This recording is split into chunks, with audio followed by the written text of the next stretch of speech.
Assalamualaikum warahmatullahi wabarakatuh. Perkenalkan, nama saya Bia Salma Sajida dari Prodi S1 Keperawatan kelas 1A NIM C 2014-2010-15 akan memaparkan materi tentang hakikat salat. Hakikat salat adalah menghadapkan hati dan jiwa kepada Allah Subhanahu wa taala dengan cara yang dapat mendatangkan perasaan takut dan cinta kepadanya serta menumbuhkan dalam jiwa akan kebesarannya. Sedangkan jiwa salat adalah menghadap Allah dengan khusyuk, ikhlas dan kesadaran hati baik dalam berzikir maupun memuji. Salat adalah kewajiban peribadatan atau formal yang paling penting dalam sistem keagamaan Islam. Kitab suci banyak memuat perintah agar kita menegakkan salat dan menggambarkan bahwa kebahagiaan kaum beriman yang dilakukan dengan penuh kehusyuan. Sebuah hadis Nabi Shallallahu Alaihi Wasallam menegaskan yang pertama kali akan diperhitungkan tentang seorang hamba pada hari kiamat ialah salatnya. Jika baik, maka baik pulalah seluruh amalnya, dan jika rusak, maka rusak pulalah seluruh amalnya. Dan sabda beliau lagi, pangkal segala perkara ialah al-Islam, tiang penyangganya sholat, dan puncak tertingginya ialah perjuangan di jalan Allah. Sholat menurut istilah adalah doa, sedangkan menurut syara adalah suatu ucapan-ucapan dan amalan-amalan yang khusus dimulai dari takbiratul ihram dan diakhiri dengan salam. Ibadah sholat adalah kewajiban bagi orang-orang yang beriman dengan waktu yang telah ditentukan. Hal ini tercantum dalam Al-Quran surat An-Nisa ayat 103 yang artinya sesungguhnya dengan waktu yang telah ditentukan.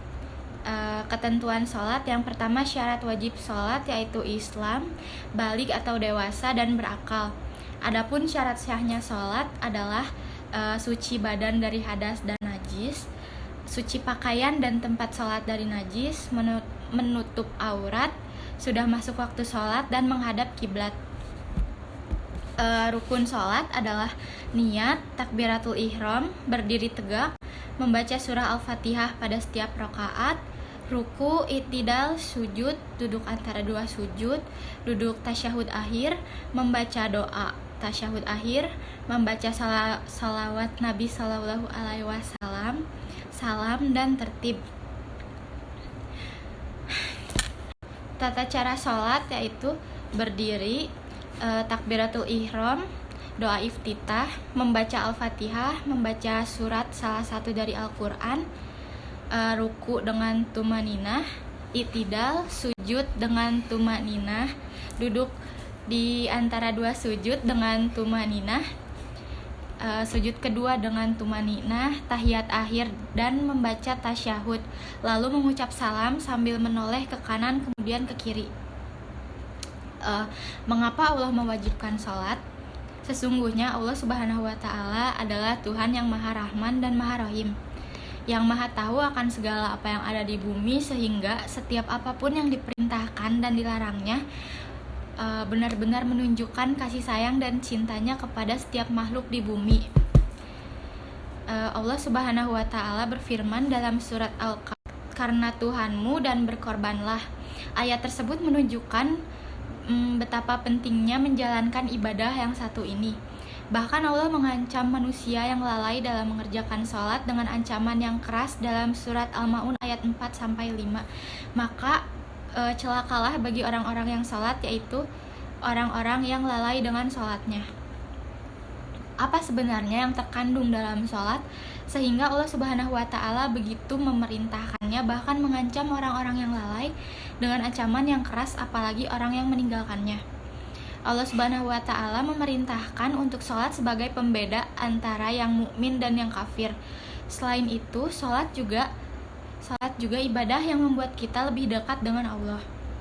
Dalam sebuah hadis qudsi dikatakan, kedekatan seorang hamba kepadaku seperti sesuatu yang aku fardukan padanya, mendekatkan diri kepadaku dengan amalan-amalan sunat, sehingga aku mencintainya. Maka aku menjadi telinga yang ia pergunakan untuk mendengar, menjadi mata yang ia pergunakan untuk melihat. Jika ia meminta padaku, sungguh aku akan memberinya, dan bila ia berdoa kepadaku, niscaya aku akan mengabulkan. Tujuan dan fungsi sholat. Semua perbuatan yang diperintahkan Allah untuk dikerjakan hambanya pasti memiliki fungsi dan peranan yang penting serta tujuan, termasuk di dalamnya perintah ibadah sholat. Adapun mengenai fungsi, peran, dan tujuan sholat diantaranya sebagai berikut. Yang pertama, agar tergolong orang yang bertakwa. Ini sangat urgent karena dengan menjalankan sholat, dia masuk kategori orang takwa. Al-Quran Surat Al-Baqarah 2-3 menyebutkan yang artinya, kitab Al-Quran ini tidak ada keraguan, yakni mereka yang beriman kepada yang gaib, yang mendirikan sholat dan menafkahkan sebagian rezeki yang kami anugerahkan kepada mereka. 2. Untuk mencegah timbulnya perbuatan keji dan munkar. Dasarnya adalah Al-Quran Surat Al-Ankabut 45 yang artinya sesungguhnya sholat itu mencegah pemuatan keji dan munkar. Dan sesungguhnya zikrullah itu paling besar dan Allah mengetahui apa yang kamu perbuat. 3. Agar bisa meraih keberuntungan yang besar yakni surga. Al-Quran Surat Al-Mu'minun 1-2 menyebutkan yang artinya sungguh beruntung orang-orang yang beriman, yaitu orang-orang yang khusyuk dalam sholatnya. Ayat itu dikuatkan dengan sebuah hadis dari sahabat Ubadah bahwa Rasulullah SAW bersabda, 5 sholat telah diwajibkan Allah terhadap kewajiban sholat dengan sengaja, sungguh ia benar-benar telah kafir. 4. Agar terhindar dari neraka dengan segala kepedihannya. Al-Quran Surat Al-Mudaththir ayat 42-43 menyebutkan yang artinya, apakah yang memasukkan kalian ke dalam neraka? Mereka menjawab, kami dahulu tidak termasuk orang-orang yang mengerjakan sholat. 5. Agar terhindar dari predikat kafir. Sebuah hadis menyebutkan perjanjian antara kami dan mereka adalah sholat. Karenanya barang siapa yang meninggalkannya maka sungguh dia telah kafir. Yang keenam, agar segala amal kebaikannya diterima Allah Subhanahu wa Ta'ala. Hal ini karena Allah tidak sudi menerima amal soleh dari mereka yang meninggalkan sholat. Sebuah hadis riwayat At-Tabrani menyebutkan yang artinya, yang pertama kali dihisab dari seorang hamba pada hari kiamat sholatnya, maka jika sholatnya baik, baik pula semua amal kebaikannya. Tetapi jika sholatnya rusak, rusak pula semua kebaikan yang lain. Yang ketujuh, untuk memperoleh 5 karunia besar. Dengan melaksanakan sholat dan menjaganya dengan baik, sejak dari menjaga waktu, kesucian, keikhlasan, hingga kehusyuannya, maka seseorang akan memperoleh 5 hadiah yang amat menggembirakan baginya di dunia akhirat. Yang kedelapan, agar tubuh tetap sehat. Ditinjau dari segi kesehatan, positif terhadap kesehatan bagi pelakunya. Profesor Dr. H.A. Sabu dalam bukunya Hikmah Kesehatan dalam Sholat telah menguraikan panjang lebar pendapat-pendapat para ahli kesehatan dan masing-masing gerakan. Yang kesembilan, dengan sholat kita bisa berkomunikasi langsung dengan Allah Subhanahu wa Ta'ala. Melalui sholat inilah manusia menghadapkan diri kepada Sang Pencipta dengan mengungkapkan pernyataan sumpah setianya, mengingat dia memuji Allah dan memohon atas segala hajat yang dibutuhkan. Untuk itu dibutuhkan kesungguhan dan kehusyuan hati, bukan hanya sekedar menghafal doa-doa. Yang ke-10, agar kita menjadi orang disiplin. Rasulullah Shallallahu Alaihi Wasallam telah memberikan contoh bagaimana seseorang melakukan sholat dengan sabdanya, "Sholatlah kalian sebagaimana kalian melihat aku sholat." Di sini Rasul mendidik umatnya untuk berdisiplin, sejak disiplin waktu sampai dengan sikap hati pada setiap melakukan sholat. Yang ke-11, di dalam sholat berjamaah terkandung falsafah kepemimpinan yang tinggi. Betapa banyak falsafah kepemimpinan yang terkandung di dalamnya. Misalnya, menentukan siapa yang pantas dijadikan imam. Sebelum sholat dimulai, imam perlu menata syaf. Imam agar membaca ayat disesuaikan dengan jamaah. Barangkali ada yang tidak kuat berdiri lama atau kesibukan lain. Makmum harus mengikuti imam dengan segala gerakan. Bila dengan cara bijak, cukup dengan mengucapkan subhanallah. 4 akhlak dalam salat. Yang pertama, gerakan berdiri. Berdiri ketika melaksanakan sholat adalah lambang masa kejayaan, masa yang sangat membahagiakan karena bisa berkarir dan memiliki segalanya seperti uang, jabatan, harta benda yang melimpah, dan lain-lain. Atas anugerah nikmat inilah, maka sudah sewajarnya manusia harus memiliki sifat syukur kepada Allah. Mensyukuri nikmat dapat dilakukan dengan hati, mulut, atau anggota badan lainnya. Dengan demikian, gerakan berdiri ketika sholat diharapkan dapat memberi pengajaran kepada umat Islam agar menghindari diri dari sifat tidak bersyukur. Yang kedua, gerakan takbir. Mengangkat tangan adalah cara untuk menghilangkan sifat-sifat agung untuk selain Allah. Sedangkan takbir adalah menegaskan keagungan Allah Subhanahu wa Ta'ala. Bacaan takbir disertai dengan gerakan mengangkat kedua tangan ketika sholat merupakan salah satu tanda penghormatan kepada Allah Subhanahu wa Ta'ala. Ketika sholat, seseorang harus ikhlas mengangkat kedua belah tangan. Ini menandakan bahwa seseorang itu harus menunjukkan sikap hormat yang lebih pada Sang Pencipta. Gerakan takbir memberikan pengajaran bahwa sikap saling menghormati antar sesama. Yang ketiga, para ulama mengatakan meletakkan kedua tangan di dada adalah salah satu cara mendapatkan kehusyuan ketika sholat. Sholat merupakan cara untuk menjadikan hati tenang dan ketentraman sebagaimana firman Allah yang artinya orang-orang yang beriman dan mereka menjadi tentram dengan mengingat Allah. Ingatlah, hanya dengan mengingat Allah hati menjadi tentram. Yang keempat, gerakan ruku.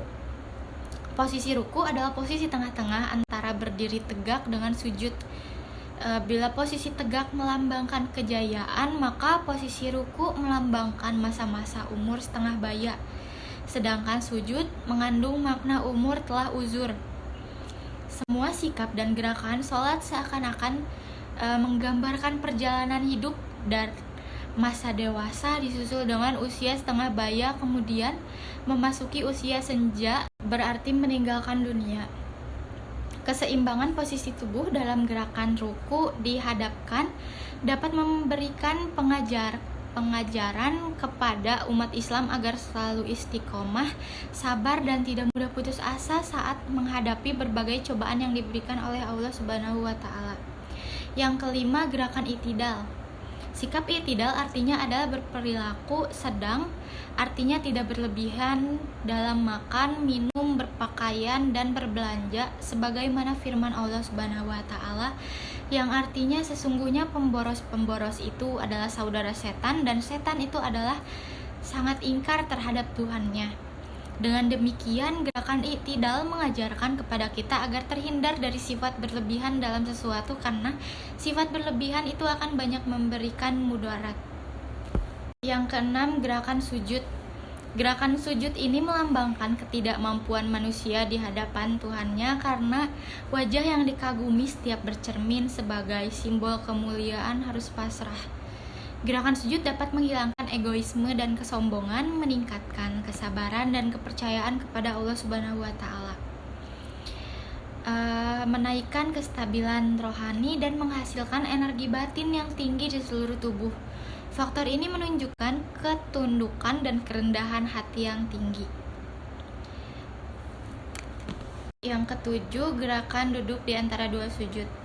Gerakan duduk di antara dua sujud merupakan salah satu bentuk ketaatan dan bukti rasa cinta kepada Allah Subhanahu wa Ta'ala, karena seseorang mengaku akan kelemahannya, yaitu duduk bersimpuh tidak berdaya di hadapan Allah Subhanahu wa Ta'ala.